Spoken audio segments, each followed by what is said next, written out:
नमस्कार मित्रांनो, TRTI police भरतीसाठी जे फॉर्म्स आहे तर ते सुरू झालेले आहे आणि जे विद्यार्थी 12वी पास आउट असेल तर ते सर्व विद्यार्थी 12वी पास असेल किंवा 12वी नंतर ज्यांचा कोर्स कोणताही कंप्लीट असेल तर ते सर्व विद्यार्थी त्या ठिकाणी जो फॉर्म आहे तर तो अप्लाय करू शकणार आहे। तर मित्रांनो, आपला जो फॉर्म आहे तर तो कशा पद्धतीने आपण ऑनलाईन भरायचा आहे त्याची स्टेप बाय स्टेप आपण संपूर्ण जी डिटेल आहे प्रोसेस आहे तर ती या ठिकाणी आपण पाहणार आहे। तर व्हिडिओ नक्की शेवटपर्यंत बघा आणि कोणीही घाई गडबडीत जो फॉर्म आहे तर तो अप्लाय करू नका। त्या ठिकाणी जी प्रोसेस आहे आपली डॉक्युमेंट अपलोडिंग AI द्वारे जे आपले डॉक्युमेंट आहे आधार कार्ड, कास्ट आणि कास्ट व्हॅलिडिटी, तर हे जे 3 डॉक्युमेंट आहे तर ते आपले ऑनलाईन व्हेरिफिकेशन होतात आणि जोपर्यंत आपले जे डॉक्युमेंट आहे तर ते व्हेरिफिकेशन होत नाही तोपर्यंत आपला जो फॉर्म आहे तर तो आपल्याला सबमिट करता येणार नाही किंवा अप्लायसुद्धा करता येणार नाही। तर त्यासाठी आपल्याला काय करायला लागणार आहे तर त्याची संपूर्ण डिटेल आपण या व्हिडिओमध्ये पाहणार आहे। तर व्हिडिओ नक्की शेवटपर्यंत बघा आणि चॅनलवर नवीन असेल तर चॅनलला सबस्क्राईब करा आणि आपल्या मित्रांशी व्हिडिओ जो आहे तर तो नक्की शेअर करा। तर चला व्हिडिओला सुरू करूया। तर या ठिकाणी आपल्याला TRTIच्या ऑफिशियल वेबसाईटला व्हिजिट करायचं आहे रजिस्ट्रेशन करण्यासाठी। पहिल्यांदा आपल्याला फॉर्म जो आहे तर तो अप्लाय करण्यासाठी आपल्याला रजिस्टर करायला लागणार आहे। आपला जो मोबाईल नंबर असेल, ईमेल ID असेल, आपला आधार कार्ड नंबर असेल, तर हे जे आहे तर ते बेसिक डिटेल आपल्याला व्हेरीफाय करायला लागणार आहे आणि त्यानंतर आपला जो फॉर्म आहे तर तो या ठिकाणी आपला फॉर्म भरण्यासाठी जे रजिस्ट्रेशन आहे तर ते कंप्लीट होणार आहे। तर या ठिकाणी आपल्याला आपली संपूर्ण बेसिक डिटेल आहे तर ती फिलअप करून या ठिकाणी कॅप्चा वगैरे आहे तर तो आपल्याला फिलअप करायचा आहे। त्यापूर्वी आपल्याला जो पासवर्ड आहे तर तो आपल्याला स्वतःला क्रिएट करायला लागणार आहे, म्हणून आपल्याला जो पासवर्ड आठवण राहील अशा प्रकारचा जो पासवर्ड आहे तर तो आपण या ठिकाणी क्रिएट करायचा आहे आणि त्यानंतर आपल्याला जो कॅप्चा वगैरे आहे तर तो फिलअप करून त्या ठिकाणी सिम्पली रजिस्टर जो ऑप्शन आहे तर रजिस्टर ऑप्शनवरती आपल्याला क्लिक करून जो आपले जे रजिस्ट्रेशन आहे तर ते आपल्याला कंप्लीट करायचं आहे। तर या ठिकाणी आपण पाहू शकतो आपले रजिस्ट्रेशन आहे तर ते कंप्लीट झालेले आहे आणि त्यानंतर आपण या ठिकाणी जे इन्स्ट्रक्शन आहे कॅन्डिडेट लॉगिन, तर ते संपूर्ण इन्स्ट्रक्शन आहे तर ते आपण त्या ठिकाणी रीड करायचं आहे आणि त्यानंतर आपला जो ईमेल ID आणि पासवर्ड जो आहे तर तो त्या ठिकाणी आपल्याला लॉगिन करण्यासाठी एंटर करायचा आहे आणि खालती जो कॅप्चा दिलेला आहे तर तो कॅप्चा आपल्याला एंटर करून सिम्पली या ठिकाणी लॉगिन करायचा आहे आपला जो ॲप्लिकेशन आहे तर तो करण्यासाठी। जसे आपण त्या ठिकाणी लॉगिन करणार आपल्याला अशा प्रकारचा इंटरफेस पाहायला मिळणार आहे। पहिल्यांदा आपल्याला जी स्कीम आहे तर ती सिलेक्शन करायला लागणार आहे, जसे की तर या ठिकाणी आपल्याला जे एज्युकेशन आहे तर ते त्या ठिकाणी सिलेक्ट करायला लागणार आणि जी कास्ट आहे तर ती आपल्याला त्या ठिकाणी शेड्यूल ट्राईब आहे तर ते सिलेक्ट करायला लागणार आहे आणि त्यानंतर आपल्याला या ठिकाणी ज्या सूचना आहे तर त्या सूचना दिलेल्या आहे। आपला जो डाटा आहे तर तो कशासाठी त्या ठिकाणी घेतला जाणार आहे आणि कोणता डाटा, कोणते डॉक्युमेंट आहे तर ते कशासाठी त्या ठिकाणी आपले जे डेट ऑफ बर्थ असेल किंवा आपली जी बेसिक डिटेल असेल तर ती कशासाठी आपल्याला तिथे एंटर करायला लागणार आहे तर त्याची संपूर्ण डिटेल या ठिकाणी दिलेली आहे। आपण एकदा त्या ठिकाणी जी डिटेल आहे तर ती व्यवस्थित रीड करायचं आहे आणि त्यानंतर एक ऑप्शन दिलेला आहे आपल्याला खालती, मी सहमत आहे किंवा आय ॲग्री, तर त्या सिम्पली त्या ऑप्शनवरती क्लिक करून आपल्याला सबमिट करायचं आहे। त्या ठिकाणी जसे तुम्ही सहमत आहे या ऑप्शनवरती क्लिक करून सबमिट कराल तुमचं टर्म अँड कंडिशन जे आहे तर ते ॲक्सेप्ट होणार आहे। त्यानंतर तुम्हाला या ठिकाणी स्कीम सिलेक्शन आहे, पर्सनल डिटेल आहे, ॲड्रेस डिटेल, क्वालिफिकेशन डिटेल आणि जी अदर डिटेल आहे तर ती संपूर्ण डिटेल तुम्हाला स्टेप बाय स्टेप त्या ठिकाणी जी आहे तर ती फिलअप करायला लागणार आहे। तर या सर्व स्टेप जे आहे तर ते आपल्याला कंप्लीट करायला लागणार आहे आणि त्यानंतर आपण खालती पाहू शकतो सिलेक्ट स्कीम आहे।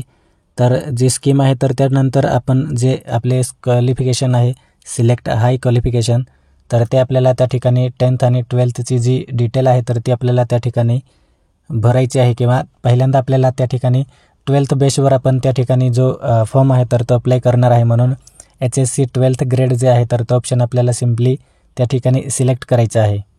तर या ठिकाणी जो ऑप्शन दिलेला आहे आपल्याला बऱ्याच प्रकारचे 10वीचे, 12वीचे, डिप्लोमा, IT, ग्रॅज्युएशन अशा प्रकारचे ऑप्शन दिलेले आहे तर सिम्पली आपल्याला जे 12th ग्रेड आहे तर ते सिलेक्ट करायचं आहे आणि त्यानंतर आपल्याला या ठिकाणी जी स्कीम आहे तर ती सिलेक्ट करायची आहे आपल्याला पोलीस भरतीसाठी किंवा मिलिटरी भरती आहे तर त्यासाठी जो आपण लाभ घेणार आहेत किंवा फॉर्म अप्लाय करणार आहे तर ते आपल्याला या ठिकाणी सिलेक्ट करायचं आहे। जसे तुम्ही सिलेक्ट जी स्कीम आहे तर ती स्कीम सिलेक्ट करणार, त्या ठिकाणी तुम्हाला जे फिजिकल पॅरामीटर्स आहे, शारीरिक तपशील, तर ते तुम्हाला त्या ठिकाणी दिलेलं आहे. जसे की आपली पोलीस स्कीममध्ये चेस्ट असेल, हाईट असेल, तर जी डिटेल असेल तर ती संपूर्ण आपल्याला त्या ठिकाणी दिलेली असणार. 79 सेंटीमीटर आपल्याला चेस्ट लागणार आहे आणि उंची किती लागणार आहे त्याची आपल्याला प्रोसेस त्या ठिकाणी दाखवलेली असणार आहे. आणि त्यानंतर आपली जी हाईट असेल तर आपली हाईट आपल्याप्रमाणे त्या ठिकाणी हाईट सेंटीमीटर दिलेली आहे, तर ती त्या ठिकाणी एंटर करायची आहे. तर आपण या ठिकाणी पाहू शकतो एंटर हाईट अँड सेंटीमीटर. तर जी हाईट जी आहे तर ती आपल्याला त्या ठिकाणी सेंटीमीटरमध्ये एंटर करायची आहे. आपण आपल्या पद्धतीने आपल्या उंचीनुसार त्या ठिकाणी जी उंची आहे तर ती त्या ठिकाणी एंटर करायची आहे. 162 असेल, 160 असेल, तर अशा प्रकारे त्या ठिकाणी तुम्ही एंटर करू शकतात. त्यानंतर आपल्याला जी डिटेल आहे तर ती सर्व चेक करायचं आहे आणि त्यानंतर जे चेस्ट वगैरे असेल किंवा आपली जी माहिती असेल तर ती जी माहिती आपण एंटर करतो आहे तर ती त्या ठिकाणी एकदा सबमिट झाल्यावर कोणत्याही परिस्थितीत त्या ठिकाणी एडिट करता येणार नाही. त्यासाठी आपण व्यवस्थित आपला जो डाटा आहे तर तो एंटर करायचा आहे आणि त्यानंतर आपल्याला सेव्ह अँड नेक्स्ट या ऑप्शनवरती सिम्पली क्लिक करायचं आहे. जसे आपण आपली जी स्कीम आहे तर ती सिलेक्ट करू, त्यानंतर आपल्याला आपली जी पर्सनल डिटेल आहे तर ती संपूर्ण पर्सनल डिटेल आपल्याला या ठिकाणी फिलअप करायची आहे. तर या ठिकाणी आपण जे ॲप्लिकंट डिटेल असेल, अर्जदाराचा तपशील, तर तो आपल्याला पाहायला मिळणार. PRN नंबर असेल तो पाहायला मिळणार आणि जे आपल्याला रेड मार्क असणार आहे तर ते संपूर्ण डिटेल आपल्याला त्या ठिकाणी फिलअप करायला लागणार आहे. तर या ठिकाणी आपण पाहू शकतो ॲप्लिकंट फोटो दिलेला आहे, तर तो फोटोसुद्धा आपल्याला त्या ठिकाणी अपलोड करायचा आहे. फोटो आपल्याला 20 KB पर्यंत त्या ठिकाणी अपलोड करायचा आहे. तर फोटो त्या ठिकाणी ऑनलाईन वेबसाईटवरती आपला जो फोटो आहे तर तो क्रॉप करून आपण त्या ठिकाणी सेटअप करू शकतो. आपल्याला कशा पद्धतीने फोटो जो आहे तर तो त्या ठिकाणी लावायचा आहे, तर ती संपूर्ण त्या ठिकाणी जी प्रोसेस आहे तर ती आपल्याला त्या ठिकाणी करायला लागणार आहे. जसे आपला फोटो आहे तर तो आपण क्रॉप करू, त्या ठिकाणी आपला फोटो अपलोड होणार आहे आणि त्यानंतर आपली जी पर्सनल डिटेल आहे, आपले फुल नेम वगैरे आहे तर ते ऑलरेडी आपल्याला फिलअप दिसणार आहे आणि त्यानंतर आपल्या जे वडिलांचे नाव असेल तर ते फुल नेम त्या ठिकाणी आपल्याला आई आणि वडिलांचे फुल नेम त्या ठिकाणी अपलोड करायला लागणार आहे. त्यानंतर आपल्याला जी डिटेल आहे तर ती सर्व त्या ठिकाणी सेव्ह अँड नेक्स्ट करू आणि त्यानंतर आपल्याला त्या ठिकाणी जे एज्युकेशन डिटेल आहे, आपला जो ॲड्रेस वगैरे आहे तर ते संपूर्ण त्या ठिकाणी फिलअप होणार आणि त्यानंतर आपल्याला एज्युकेशन डिटेल आहे तर ती त्या ठिकाणी फिलअप करायला लागणार आहे. तर त्या ठिकाणी आपण 10वी आणि 12वीची जी डिटेल आहे, मार्कशीटवरती आपले किती मार्क होते आणि आपण कोणत्या कॉलेजमध्ये होतो, तर ती संपूर्ण डिटेल आपल्याला त्या ठिकाणी एंटर करायची आहे आणि त्यानंतर आपल्याला सेव्ह अँड नेक्स्ट या ऑप्शनवरती क्लिक करायचं आहे.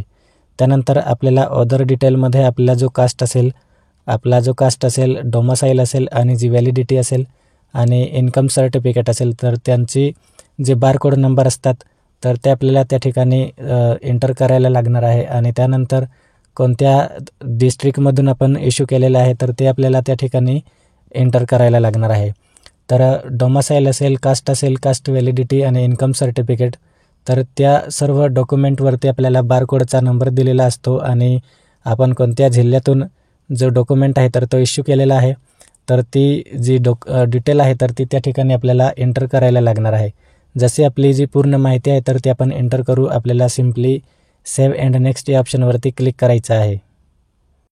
तत्पूर्वी आपण या ठिकाणी पाहू शकतो जो इन्कम सर्टिफिकेट आहे तर तो आपल्याला 2023-24 आणि 24-25 अशा प्रकारचा दिलेला आहे, परंतु या ठिकाणी आपण 3 वर्षाचा जो इन्कम सर्टिफिकेट असेल तर तोच त्या ठिकाणी आपल्याला अपलोड करायचा आहे आणि जे ॲन्युअल इन्कम असेल तर ते आपल्याला त्या ठिकाणी एंटर करायचं आहे आणि त्यानंतर आपल्याला सिम्पली सेव्ह अँड नेक्स्ट या ऑप्शनवरती क्लिक करायचं आहे.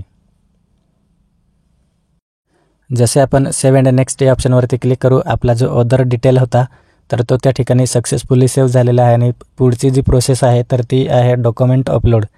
तर या ठिकाणी आपण जे डॉक्युमेंट आहे तर ते कशा पद्धतीने अपलोड करायचं आहे तर त्याची संपूर्ण इन्स्ट्रक्शन डॉक्युमेंट इन्फॉर्मेशन जे आहे तर ते आपल्याला दिलेलं आहे की मॅक्सिमम सिग्नेचर वगैरे आहे तर ते आपण कितीपर्यंत अपलोड करू शकतो, आपले जो फोटो आहे तर तो किती KB पर्यंत आपण अपलोड करू शकतो आणि कशा पद्धतीने अपलोड करू शकतो.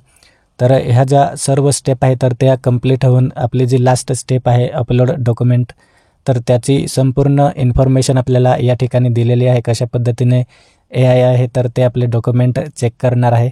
तर या ठिकाणी आपला जो आधार कार्ड आहे आणि कास्ट सर्टिफिकेट असेल आणि त्यानंतर जी व्हॅलिडिटी आहे, तर हे 3 डॉक्युमेंट जे आहे तर ते या ठिकाणी AI द्वारे ऑनलाईन याच ठिकाणी ॲट द सेम टाईम त्या ठिकाणी जे डॉक्युमेंट आहे तर ते ऑनलाईन व्हेरिफिकेशन होणार आहे त्यांच्या वेबसाईटवरती. तर जोपर्यंत जो AI आहे तर तो त्या ठिकाणी आपले डॉक्युमेंट कन्फर्मेशन करत नाही तोपर्यंत आपला फॉर्म जो आहे तर तो या ठिकाणाहून पुढच्या प्रोसेसमध्ये म्हणजेच फॉर्म जो आहे तर तो सबमिट होणार नाही. तर या ठिकाणी आपण पाहू शकतो आपल्याला पूर्ण जी डिटेल आहे तर ती आपल्याला फिल करायची आहे. मॅन्डेटरी दिलेली आहे, ज्या रेड ॲप्लिकेबलमध्ये दिलेलं आहे तर ते आपल्याला संपूर्ण डॉक्युमेंट आहे तर ते अपलोड करायचं दिलेलं आहे. तर या ठिकाणी आपण पाहू शकतो artificial intelligence validate the following document, Aadhaar card and tribe certificate. तर आपल्याला ऑलरेडी सांगितलेलं आहे की आपला आधार कार्ड नंबर आहे तो आणि कास्ट सर्टिफिकेट वगैरे आपल्याला त्या ठिकाणी ऑनलाईन व्हेरीफाय होणार आहे AI द्वारे आणि त्यानंतरच आपले जे डॉक्युमेंट वगैरे आहे तर ते अपलोड करता येणार आहे आपल्याला.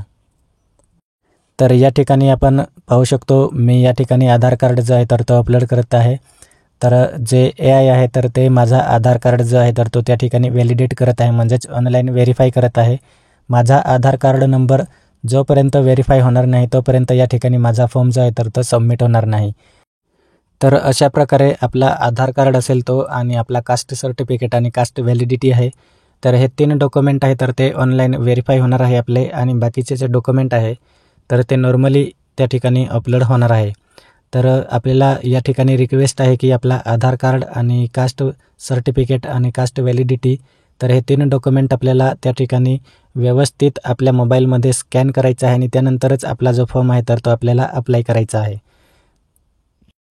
जर तुमचे डॉक्युमेंट व्यवस्थित स्कॅन नसेल तर तुम्हाला अशा प्रकारचा एरर त्या ठिकाणी येणार आहे, इंटर व्हॅलिड डॉक्युमेंट. तर जोपर्यंत आपले जे डॉक्युमेंट आहे तर ते व्यवस्थित आपण अपलोड करत नाही तोपर्यंत त्या ठिकाणी जे आपले डॉक्युमेंट आहे तर ते व्हेरीफाय होणार नाही.